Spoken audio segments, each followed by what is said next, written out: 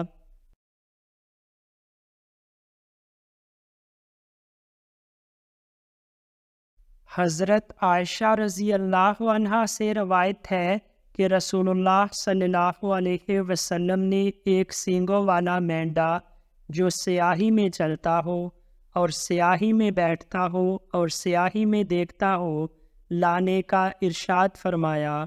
وہ آپ کے پاس قربانی کے لیے لایا گیا۔ آپ صلی اللہ علیہ وسلم نے انہیں فرمایا، اے عائشہ چھری لاؤ، پھر فرمایا اسے پتھر پر تیز کرو۔ انہوں نے تیز کر دی۔ آپ صلی اللہ علیہ وسلم نے چھری پکڑی اور مینڈے کو پکڑ لیا اور اسے لٹایا اور پھر اسے ذبح کیا، اور آپ صلی اللہ علیہ وسلم نے یوں دعا فرمائی، بسم اللہ اللہم تقبل من محمد و آل محمد و من امتی محمد۔ اللہ کے نام کے ساتھ، اے اللہ اسے محمد صلی اللہ علیہ وسلم اور آل محمد صلی اللہ علیہ وسلم اور محمد صلی اللہ علیہ وسلم کی امت کی طرف سے قبول فرما۔ اس کے بعد اسے ذبح کیا۔ سیاہی میں چلنے پھرنے اور دیکھنے سے مراد یہ ہے یعنی اس کے پاؤں، پیٹ اور آنکھیں سیاہ ہوں۔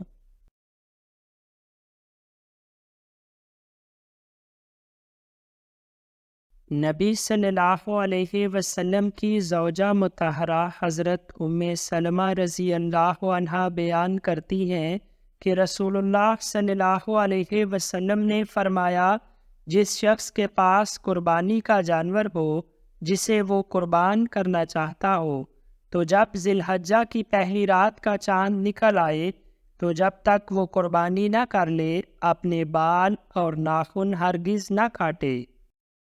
عطا بن یسار کہتے ہیں کہ میں نے حضرت ابو ایوب انصاری رضی اللہ عنہ سے پوچھا، رسول اللہ صلی اللہ علیہ وسلم کے عہد مبارک میں قربانیاں کیسی ہوتی تھیں؟ آپ رضی اللہ عنہ نے فرمایا، ایک آدمی ایک بکری اپنی اور اپنے گھر والوں کی طرف سے قربانی کیا کرتا تھا، وہ خود بھی اس میں سے کھاتے اور لوگوں کو بھی کھلایا کرتے تھے۔ حضرت عبداللہ بن عمر رضی اللہ عنہ سے روایت ہے کہ نبی کریم صلی اللہ علیہ وسلم نے اپنا قربانی کا جانور قدید کے مقام سے خریدا۔ حضرت عائشہ رضی اللہ عنہا بیان کرتی ہے کہ رسول اللہ صلی اللہ علیہ وسلم کی قربانی کی بکریوں کے سارے کلادے یعنی ہار یا پٹے میں نہیں بٹتی تھی، پھر آپ صلی اللہ علیہ وسلم احرام نہ باندھتے یعنی حلال ہی رہتے تھے۔ حضرت انس رضی اللہ عنہ بیان کرتے ہیں کہ نبی کریم صلی اللہ علیہ وسلم نے ایک شخص کو قربانی کے اونٹ ہانکتے دیکھا تو اسے حکم دیا، اس پر سوار ہو جاؤ۔ اس نے عرض کیا، یا رسول اللہ صلی اللہ علیہ وسلم، یہ تو قربانی کا اونٹ ہے۔ پھر آپ صلی اللہ علیہ وسلم نے اس سے تیسری یا چوتھی بار میں کہا، سوار ہو جاؤ، تمہارا برا ہو یا تمہاری ہلاکت ہو۔ حضرت عقبہ رضی اللہ عنہ بن عامر سے روایت ہے کہ رسول اللہ صلی اللہ علیہ وسلم نے انہیں قربانی کے لیے اپنے ساتھیوں میں بکریاں تقسیم کرنے کے لیے دیں۔ 1 سال کا جانور بچ گیا، انہوں نے اس کا ذکر رسول اللہ صلی اللہ علیہ وسلم سے کیا۔ آپ صلی اللہ علیہ وسلم نے فرمایا، اسے تم ذبح کر لو۔ حضرت جابر بن عبداللہ رضی اللہ عنہ سے روایت ہے، رسول اللہ صلی اللہ علیہ وسلم نے ہر اونٹ کے ایک ایک ٹکڑے کے بارے میں ارشاد فرمایا، وہ ایک ہانڈی میں ڈالا گیا، لوگوں نے اس کا گوشت کھایا اور شوربہ پیا۔